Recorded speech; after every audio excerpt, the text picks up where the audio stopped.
ఐదేళ్లు ఎంపీగా ఉండి కరీంనగర్కు బండి సంజయ్ చేసిందేమిటని నిలదీశారు మంత్రి పొన్నం ప్రభాకర్. అలుగునూరులో ఎన్నికల సన్నాహక సమావేశంలో పొన్నం పాల్గొన్నారు. స్థానికేతరుడైన బోయిన్పల్లి వినోద్ ఇక్కడ ఓట్లు ఎలా అడుగుతారని ప్రశ్నించారు. ఎలక్టోరల్ బాండ్ల రూపంలో బీజేపీ భారీ అవినీతి చేస్తోందన్నారు. శరత్ చంద్రారెడ్డి బాండ్ల రూపంలో 500 కోట్లు ఇచ్చారని, అందుకే ఆయనకు బెయిల్ వచ్చిందని సంచలన వ్యాఖ్యలు చేశారు.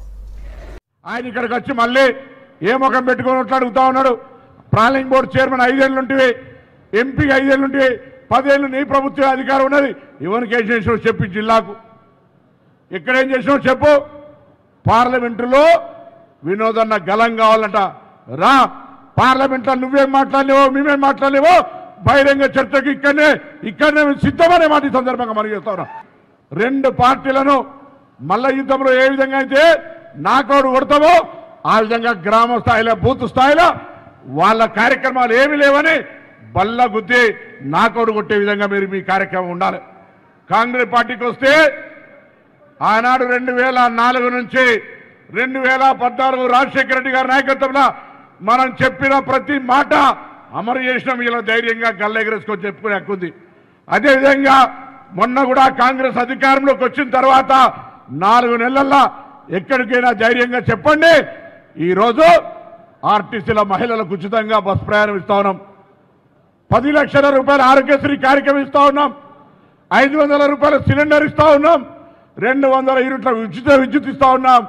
నియోజకవర్గానికి 3500 ఇండ్ల ఎంపిక ప్రక్రియ మీ అందరి సమక్షంలో జరుగుతుంది. ఎవరికి భయపడే అవసరం లేదు. Bharatiya Janata party utter flop ఉంది. టీఆర్ఎస్ పార్టీ నాకౌట్ అయిపోయింది. అసలు పోటీకి రాకుండానే అవుట్ అయిపోయింది. మనం ఇవాళ పని చేసినటువంటి దమ్మున్నోళ్ళం, పని చేస్తాం. రేపు మీ ఊర్లోనే సమస్యల గురించి చెప్పండి. మా బాధ్యత ఏమన్నా సమస్యను పరిష్కరించి అదేవిధంగా కాంగ్రెస్ పార్టీ గెలవడానికి కారణమైన మీ అందరికి సంబంధించి భవిష్యత్తులో ఏ సమస్య ఉన్నా గౌరవ శాసనసభ్యుడిగా మేము 4 కలిసి ఉన్నాం. 4 శాసనసభ్యులు ఎక్కడ ఎవరికి ఇబ్బంది వచ్చినా పోటీ చేసిన అభ్యర్థుల సహకారంతో సహా మేము ముందు వాళ్తాం. మీ ఇబ్బందులలో మేము భాగస్వాము అయితామనే మాట కూడా ఈ సందర్భంగా అమలు చేస్తారా. ఇండియా కూటమిని రాహుల్ గాంధీ గారిని ప్రధానమంత్రి చేసేంత వరకు విశ్రమించకుండా ప్రతి ఒక్కరం కూడా సుశక్తులమైనటువంటి సైనికులాగా పనిచేసి భారతదేశంలో కాంగ్రెస్ పార్టీ ఆధ్వర్యంలో ఇండియా కూటమిని అధికారులు తీసుకురావడం ధ్యేయంగా పనిచేయాలని చెప్పి ముందుగా ఈ సందర్భంగా పిలుపునిస్తూ 4 మాసాల క్రితం